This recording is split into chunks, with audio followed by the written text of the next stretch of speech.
佢仲有成日好用心教佢咧，咁佢就知道佢邊啲地方好粗疏咧，佢就叫佢做嗰啲，然之後成日提翻佢。佢考試之前會提佢，你記住邊啲唔好錯啊嗰啲咁樣咯。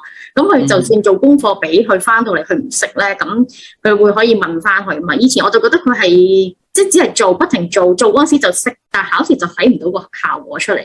咁但係學咗之後咧，就係睇到一個效果。譬如佢而家做功課自己做咧，都唔會好多錯咗一次咧，佢老師叫佢改正咧，佢都會識改正咯。佢理解咗咧，變咗功課上咧，佢都係穩定咗。大班教學同埋即係逐個去教咧，個分別都真係好大嘅。因為你大班教學嘅話咧，你就算即係可能唔同嘅同學問同一個問題，但係其實每一個人棘嘅地方咧都可以好細微，但係唔一樣。係啦。係啊，咁所以其實逐個去教咧，嗰個效果就應該係好唔一樣。小學生涯入面第幾次100分？數學就第一次啊。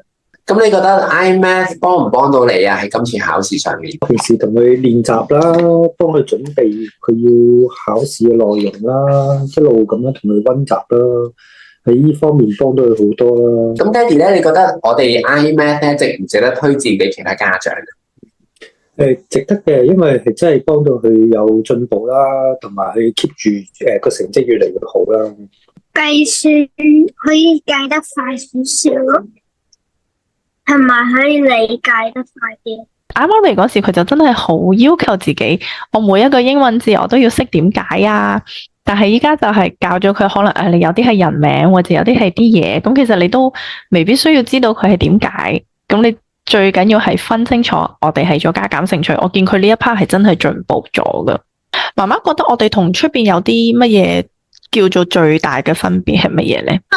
咗佢嗰啲佢唔識嘅嘢出嚟代教先咯，即係而唔係好公式化咁樣要佢做其他嘢，或者去加埋俾佢嘅嘢就算。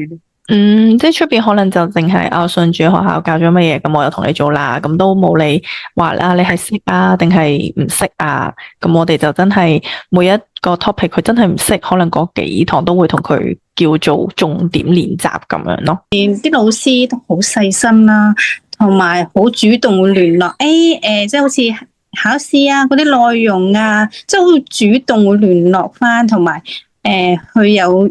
即係希望點樣幫到小朋友會提升下進步嘅空間啊？佢有邊方面需要改進啊？